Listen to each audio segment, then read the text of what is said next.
right, another day, another video. And today's topic is going to be on focus, because this is an area that I really have been struggling on. I would assume other people struggle with it too, but for me, this is my absolute worst one. In fact, I've been trying to do these videos in one take, and I have to do it like multiple times because I'll stop and I have to think about what the next thing I want to talk about is, because I just have like 5 different trains of thought going at the same time. And you know, it sounds like that means my brain's working fast, but the result is that it actually is working really slow. And then I don't know what to say. Freaks me out, to be honest. Like this kind of stuff, sometimes I worry that's going to happen in just a regular conversation with somebody. I don't know. Maybe if I continue with bad habits, it could get to that point.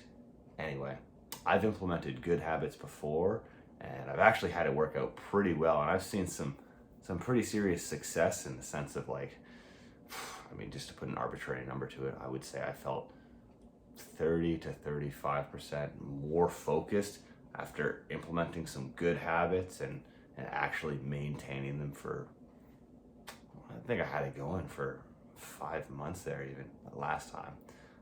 But it's easy to fall off, right? So I'm going to share with you guys my 7 best tips that brought me 30 to 35% up in my focus ability. First one, of course, was sleep. I sacrifice sleep often. When I get obsessed with something, then it becomes very easy to just focus in on that and neglect sleep. I think a lot of guys will neglect sleep because it kind of feels not necessary, like it's something we have to do, but it's just taking hours out of your day. I know a lot of people that will especially hone in on work, because that's an easy one that kind of gives you an excuse. Oh, like working is getting me money, or it's moving me forward in my career, or whatever else. It's going to be more important than sleep. But to be honest with you, if you're sleeping like 5 hours a day, your focus the next day is so much worse that it's going to require more hours to do the same thing anyway. At least in my experience, if I'm as low as like 5 hours, I'm a zombie the next day, right? Not everybody's like that. A quick Google search will show you that you need between 7 to 9 hours. So obviously everybody says 8 hours is like the average. It's right in the middle there, right? For me, I actually need a little bit more sleep. It's probably closer to 9 hours. I just can't always make that work. But I'm gonna prioritize it, right? So I'm not gonna stay up later, especially doing something like playing video games, right? I'm just gonna call it at a specific time, and then I'm gonna go to bed. Today's kind of a bad example because I'm making this video late, but that's a great example there. You gotta prioritize certain things, right? I said I was gonna do a video a day. This is teaching me that, hey, I shouldn't have slacked, because now I'm in this situation, right?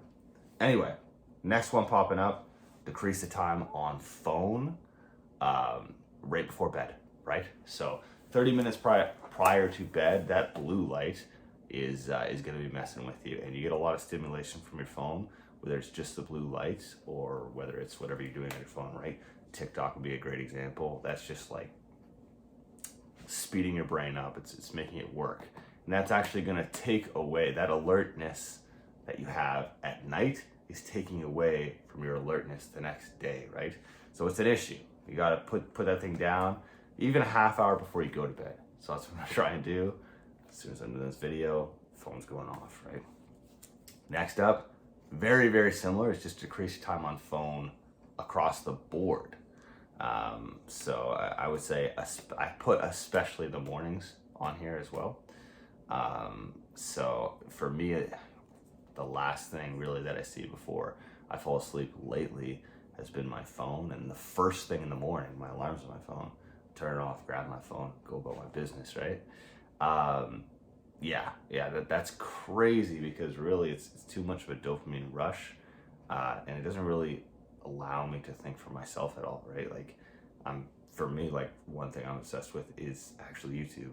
So I'm hearing other people's voices, other people's thoughts right before I go to sleep. I'm waking up pretty much right away, I'm hearing them again.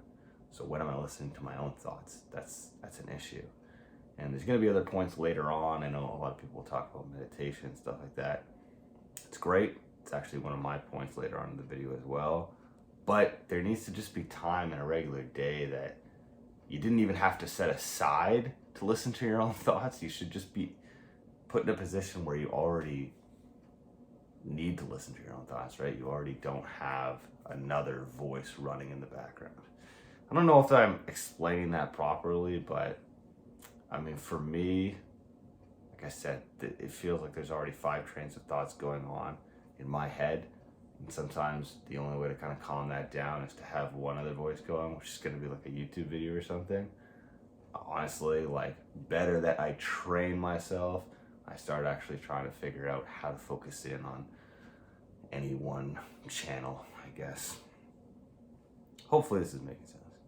Next one up is journaling. This one helped me a ton because it actually like forced me to sit down, think critically about my day, and half of it would be talking about the day that I just had, because I always journaled at night. The other half would be planning for the next day. So this was kind of nice, gave me a chance to do some critical thinking. Also, it made me a lot more motivated on my goals because I felt like I was ending my day already thinking about what was going to happen tomorrow. And that kind of made me excited, right? It kind of reminds me a little bit of like when I was a kid. You start to get that thirst for life because you have plans. Life's not just happening to you. You're like planning life. It's kind of an exciting thing, honestly. Next up, talked about this already a little bit, meditation. And I never I've watched a lot of these self-improvement videos that talk about meditation. I've said before on this channel that I've watched Hamza's channel a lot, and I love his material. And he brings up meditation. He talks about it in a way that is a lot more understandable for me. But I think that meditation can be a lot of things. Most people look at it as clearing your mind. It can also be looked at as focusing your mind on one thing, right? So for myself, another thing I'm trying to do that's somewhat unrelated to this is read a devotional in the morning, because that's just something that I have been slacking on, and that's important to me. And I want to use that opportunity after reading the devotional to do just even 5 to 10 minutes of meditation, focusing in on actually what I just read. So that's my route with it, but I just do want to clarify that it's not just sitting there, breathing deep, whatever you see in the classic YouTube videos. It can be focusing your mind as well. There's a lot of different things that you can use as your topic. 6, this is an exciting one, working out. We all want the physical benefits of that, so I think working out is something that most people think about at some point in their life, either way. But it's nice to know that you'll actually be getting those dopamine boosts, you'll be getting those norepinephrine, serotonin, a lot of these chemicals that are actually like firing in your brain, making you happier, making you more motivated, making you more focused. It's great to know that you'll be getting those and you'll get the physical benefits as well, right?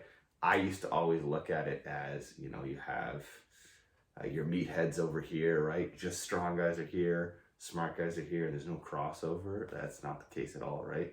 You can definitely be both. You want to be that Renaissance man, you want to have it all. And then look at Arnold Schwarzenegger, right? He had an economics degree and he went on to be the governor of California. I think he did all right. He was also Mr. Olympia multiple times. Safe to say, he was both smart and jacked. So, working out, not going to hurt you. It's only going to help your focus. And I think that that's a fantastic thing. And tip number 7, I don't know why I limited myself to 7. Just sounded like a nice number.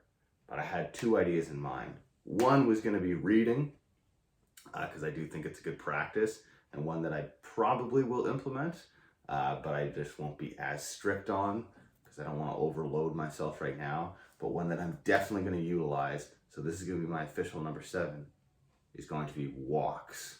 So I have a buddy that I'll usually go on a 45-minute walk with. We've been doing it maybe 2 or 3 times a week right after work. I'm going to try and up that and see if I can get in 5 walks within the week with him. That's something that helps me a lot. Stimulates really, really good conversation when you're just walking around, being outside. I mean, I'm in Canada. It's pretty cold here. Excuse me, this time of year right now. It's still worth it being out there, actually maybe experience a little bit of adversity with the cold there, get a good conversation going, and yeah, my mind really does feel the most stimulated when I'm already in movement. So I find that I have all my best kind of like critical thoughts out there. And for myself, I have someone to actually walk with, so that helps too. I feel like it's actually building the friendship, and I'm learning a lot because he's having fantastic thoughts at the same time. We're kind of both able to actually progress through that. So if you can go on walks often with someone who's on a self-improvement journey just like yourself, fantastic. That's the route that I would say to go. But even if you can just get out there yourself, I've done that a lot as well, and I find that super useful too. It's going to be tempting to go out there with some headphones, just listen to some music. Don't do that. Listen to your thoughts. That's the whole point, right? So that's it for this video. Yeah, thanks for watching. See you tomorrow.